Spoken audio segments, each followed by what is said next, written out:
Kita juga lihat tentang sistem analis skill. Nah, di sini ada banyak hal yang harus dikuasai oleh sistem analis.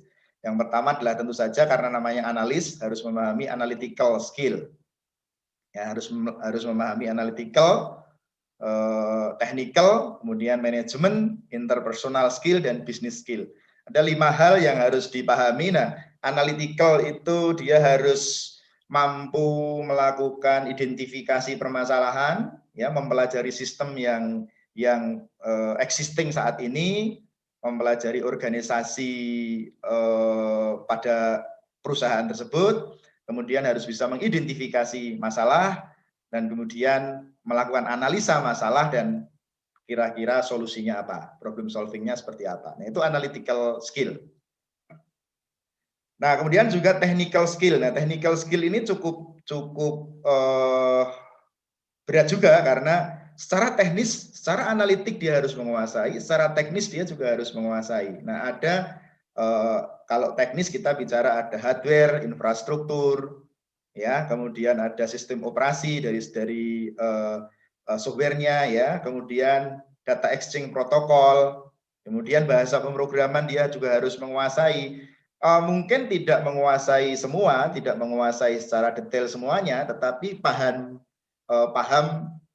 konsepnya, paham pernah melakukannya begitu. Sehingga memang kebanyakan sistem analis pernah menjadi programmer. Gitu. Kalau dia mau melakukan pekerjaan sebagai sistem analis, dia juga pernah menjadi seorang programmer dan paham bagaimana membuat program. Maka dikatakan programming language juga harus paham. Software application pasti, Office, Project Management terutama ya untuk manajemen proyek. Kemudian dia juga harus paham information system, ya, database, tahu MIS, ya, manajemen information system, kemudian decision support system harus paham.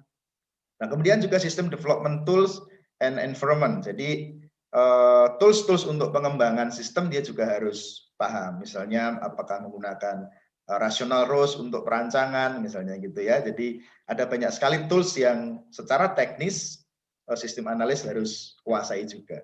Karena ketika dia membuat arsitektur, ketika dia merancang model gitu, maka tools-tools itu pasti akan dimanfaatkan.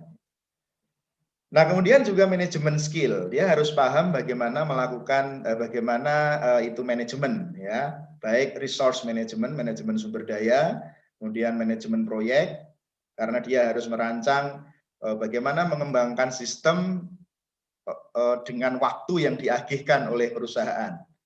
Ya, sistem analis harus juga memahami tentang risk management, resiko-resiko, manajemen resiko maksudnya. Harus memahami tentang manajemen resiko dan juga change management, ya, manajemen perubahan. Ini kembali ke tadi, karena sistem analis juga menjadi agen perubahan, maka dia harus memahami manajemen perubahan tadi, gitu ya. Nah, yang ini yang di luar teknis, yang non teknis, dia juga harus menguasai interpersonal skill. Kenapa? Karena tadi di awal sudah sampaikan bahwa sistem analis ini menjadi jembatan penghubung antar semua stakeholder, antar semua pihak yang terkait dengan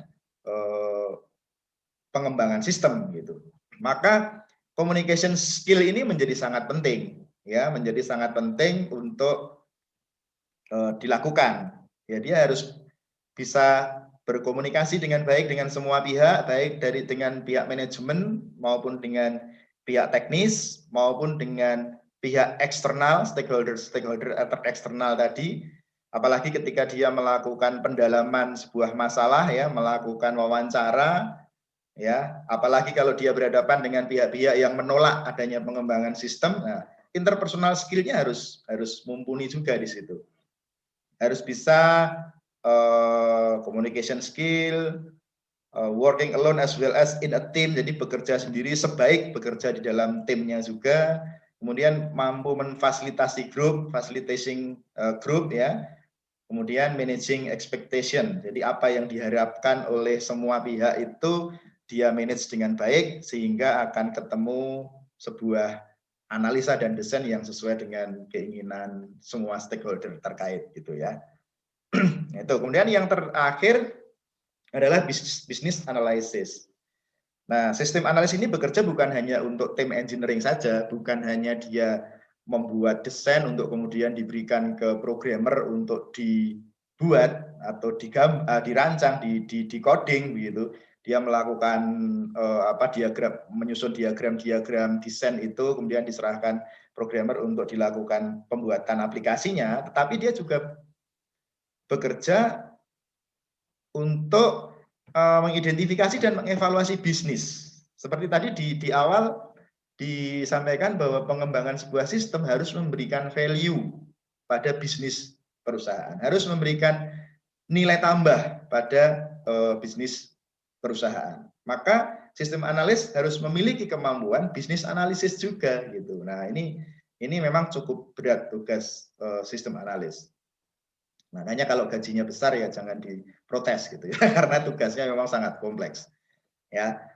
Nah itu ada understanding business domain, dia harus paham ini bisnis bidang apa yang dikerjakan di sana, ya.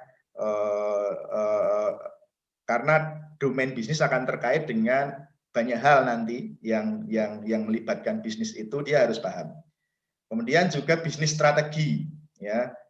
Kemudian bisnis proses analisis, bisnis proses modeling ya, bagaimana merancang bisnis prosesnya, merancang alur-alurnya, menggambar alur-alurnya, sehingga nanti bisa diterjemahkan ke dalam desain-desain teknis, gitu ya.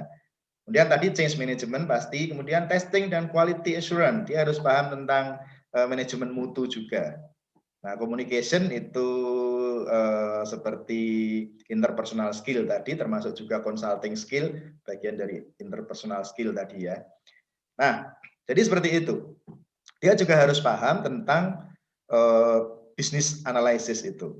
Karena sistem analis bekerja untuk mengidentifikasi dan mengevaluasi bisnis yang memang berhubungan dengan teknologi yang akan dikembangkan perusahaan.